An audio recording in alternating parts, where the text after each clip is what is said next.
What's up, everybody? So I told you guys that I would be doing a Q&A regarding today's game between Alabama and Oklahoma. Clemson and Notre Dame are getting ready to kick off. That should be a pretty interesting matchup. I do ultimately think Clemson wins that game. So I think it's going to all depend on who ends up prevailing in this Alabama-Oklahoma game. So put it out on Twitter. Told you guys you can ask me some questions. Put it out on Facebook as well. And I got a couple of solid questions in here that I'm going to include. I didn't get to everybody's question, but that's okay. I'll try to answer those individually if I don't. So I kind of just dive right into this thing. I am still getting over a cold, so I apologize. We have a lot of people here, and so I kind of just stepped out. So if I'm not as loud as maybe I normally would be, I apologize for that too. But Amy Key on Twitter is going to be the first one, and she asked, how big of a deal is losing Deontay Brown? And obviously it's really important. Now, granted, I don't think it's going to be as important in this game as it will be if Alabama advances and ends up playing a team like Clemson in the national championship. Alabama's going to be able to find success running the football and keeping Tua Tagovailoa protected or upright for most of this game, regardless of who's starting at left guard. Lester Cotton's going to be the guy who had been the starter. He's been inserted back into the starting lineup, and he should be just fine there. But Deontay Brown is a much different presence. A really big body guy, 6'5", 340 plus pounds, really can move guys in the run game, and is surprisingly effective as a pass protector too. So it is a big loss, but I do think that's going to be a lot more important if Alabama does end up advancing. This Oklahoma pass rush has not been very impressive from start to finish. They do have a true freshman who has actually ended up being pretty good. Ronnie Perkins, former highly recruited guy, had a lot of offers. He actually leads the team right now with 5 sacks, which is not a whole lot. But at the same time, if there was one guy that Alabama really needed to make sure they kept in check as far as in pass protection, it's going to be a guy like Ronnie Perkins. But outside of him, there's just not a whole lot for Oklahoma, at least not at this point. I kind of made some similar critique of Georgia heading into that matchup. And Georgia did a much better job than I expected of putting consistent pressure on Alabama's passing game and really their offense in general. That doesn't necessarily mean me saying that that Oklahoma should have limited success. That doesn't mean that they can't throw out a game plan. I do think they're going to bring a lot of pressure from a lot of different spots. They have 2 outstanding linebackers on the team, and I do think they end up bringing those guys quite a bit to try to mix things up and really keep Alabama's passing game on its heels. So next was Scott Jones on Twitter, and he asked, is this the best offensive line Alabama has faced this year? And can Alabama get pressure with just 4 or 5 rushers? Yes, this is absolutely from start to finish the best offensive line by far that Alabama has played up to this point. You talk about Cody Ford, the right tackle. I know Ben Powers, and several of those other guys, Creed Humphrey, the starting center. He's a redshirt freshman. He's been outstanding. I think he's a future top NFL pick. But Cody Ford at right tackle, right now, he is the best guy that they have on their offensive line. But all 5 players, before it's all said and done, could hear their name called on day 1 or day 2 of the NFL draft. So that's something to keep an eye on. I do think that is going to probably that matchup between Alabama's defensive line, which is also very talented. All 3 of their starters along their defensive front could end up hearing their name called in the first round of the 2019 NFL draft should some guys choose to leave early, which I fully expect them to. But their Alabama's defensive line versus Oklahoma's offensive line, I think, is really going to be a huge determining factor in this game. If Alabama can continue to dominate up front like they have in every game up to this point in the season, they should be able to really run away with this thing. If Oklahoma's offensive line, who they won the award for the top offensive line in the country, if they're able to continue to assert their dominance like they have up to this point, then I think that they ultimately find a ton of offensive success, whether that's running the football with guys like Trey Sermon or Kennedy Brooks, or through the air with a guy like Kyler Murray spreading the ball out. So that'll definitely be interesting. So the next one that we got on Twitter is going to be from Chase Tolbert. He asked, do you think Alabama's defense will have trouble with Murray's legs? Absolutely. When you talk about players that have been able to effectively give Alabama's defense trouble over the years, whether that be Johnny Manziel, whether that be Cam Newton, Nick Marshall. Um, really just there has been so many Tim Tebow.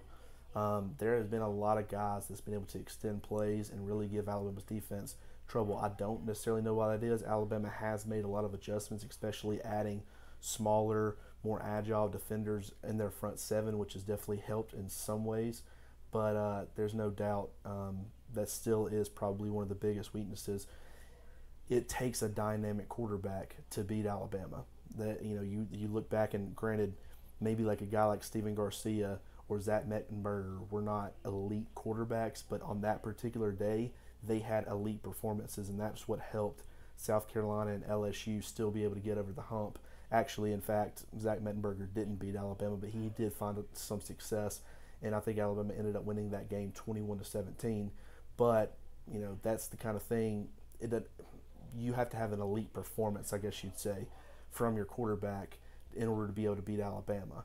And Kyler Murray is the kind of quarterback and player in general, to be honest, that can do just that. He's very consistent with being able to dominate from start to finish. So I do think that he's going to give them a lot of trouble. It's going to be interesting to see how Alabama defensively tries to contain him. They're going to try to, put a lot of pressure on him. Are they going to spy with maybe a guy like Dylan Moses? I know a couple of years ago they spied Deshaun Watson a little bit. I could see them running a similar game plan. Are they going to play zone coverage? The problem with a guy like Kyler Murray is he can find the soft spots in zone coverage on defense. Do they play man? Where the defensive backs are going to be turning their back to him. I mean, there's so many different ways that he can attack you, and I do think that Alabama's going to really try to mix things up. But that will definitely be interesting to see how that all ends up playing out. I do think that much like Clemson did a couple of years ago, Oklahoma's going to try to keep their offensive substitutions to a minimum. In that way, Alabama cannot make defensive substitutions to try to wear out those starters because they're used to. That's one of the things that's made Alabama so dominant since Saban got to Tuscaloosa is the fact that they have such a deep rotation of guys. And when they're not able to exploit that, when you talk about starters versus starters, a lot of these teams, for the most part, can really kind of stack up to Alabama starters, at least to some degree. But where Alabama beats everybody is the depth. And when you don't allow them to utilize that depth, that's where you can start even the playing field a little bit. The reason that I don't think it's as much of a big deal in this matchup compared to a couple of years ago is the fact that Alabama's offense is going to be scoring points pretty much at will too. Against Clemson a couple of years ago when Jalen Hurts was the quarterback, they could not get things done on third downs. Offensively, they really were putting the defense on top of Clemson, not making a lot of substitutions. The offense was really putting a lot of pressure on them as well because they could not have any sustainable drive for the most part in that game, and that's why they ended up being on the field for close to 100 plays. I don't think that ends up making as big of an impact in this game as it did in that one. But yes, I do think that Kyler Murray's legs are definitely going to give Alabama's defense quite a bit of trouble. So Nick Bryan on Facebook asked, Bama is favored by 14 and Clemson is favored by 11.5. My question is, I'm questioning if we even need a 14 playoff. Do we really need an 18 playoff? That kind of was worded a little bit strange, but I think what he's essentially saying is, he's questioning at this point based off of the massive lines that we have in these two first games, do we even really need a 14 playoff, much less an 18? And I would definitely agree with that. You look at the fact, I don't think that Alabama is worried about expanding to an 18 playoff. I don't think it's going to make a difference for them. If anything, that's going to make the regular season, specifically for Alabama, not for everybody else, but for them, a lot less interesting because you can drop one game for sure, maybe even two, and in some rare cases, depending on how things play out, maybe even three, and still get into the college football playoff. And so, when you start talking about the way baseball works, if the Atlanta Braves lose a game on any particular game, when you have 162 or 64 or whatever it is, it's not that big of a deal. And I think that you lessen the importance of those regular season games. That does not mean that they're going to be meaningless by any means, but it does lessen the importance of them. You also talk about the fact that, you look at some of these teams that would have ended up making the playoffs this year, and or could have made the playoffs. A team like Northwestern was playing in the Big Ten title game, Pittsburgh in the ACC title game. I mean, those are teams that should not even been. They weren't even in the top 25 or even close to it, and yet they would still have a shot after dropping 4 or 5 games for an automatic bid. I just don't think that is the way to really effectively make things more interesting. I get that UCF wants a chance to be able to play for a national championship, and in a lot of ways I agree with them on that. I do think that it's unfortunate that they approach every season, and no matter how good you are, no matter what you do, you won't be able to play for a national championship, even if you go undefeated, and even if you dominate most opponents. So I do think that is a huge slap in the face to them, but at the same time, that's why you got to take these 2-for-1 deals with Florida. You've got to be able to get some high-profile teams on the schedule where you can get a lot more faces watching your games and really be able to put a solid resume together for the committee. And that's going to take you kind of eating some pride. And you're not on the level of Florida's program. Your team at this point in time might be as good as Florida's. It's what was it, 2 years ago when they didn't win a game. So I mean, I understand that the turnaround has been pretty significant, but you can't automatically assume based off of maybe 2 years of work that you're now one of the big boys and will be treated as such. You've got to go through a lot of the same things that a lot of these smaller schools have to go through as well. I'm sorry, that's just the way it works. You need Florida a lot more than Florida needs you at this point. But as far as an 18 playoff, I don't think that's the answer. I'm not completely against it. I'm not going to be upset if they decide to go to an 18 playoff. As an Alabama fan, I would be happy if they did, because that just means that you have a much better chance of making it to the college football playoffs each and every year. But it will lessen the significance of those games. So, I do think when you're talking about this performance or this matchup between Alabama and Oklahoma, it should be pretty interesting. I think it's going to come down to 2 or 3 drives. That's what I've continued to say on the radio all week long. Oklahoma's going to be able to put up quite a few points. So don't be surprised if they start coming out on those first 2-3 drives and they're scoring pretty much at will, or they're throwing a lot of things at Alabama's defense. They did the same thing to Georgia last year.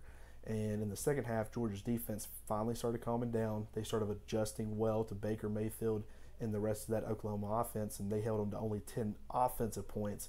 In the second half, they scored 17, but 7 of those came from the defense. And 6 punts and 1 turnover in that second half. So they really controlled that high-powered offense, and I think that we could end up seeing something similar in this football game. But Kyler Murray, in the way that he fits into Lincoln Riley's offense and the way that Riley uses him, he's a lot more dynamic. I like Baker Mayfield as a quarterback, as a pure quarterback, a lot more. But Kyler Murray in that Oklahoma offense can be even more dynamic. So that's my take on it. I do think Alabama ends up covering the 14 points, and I think the over goes over big time.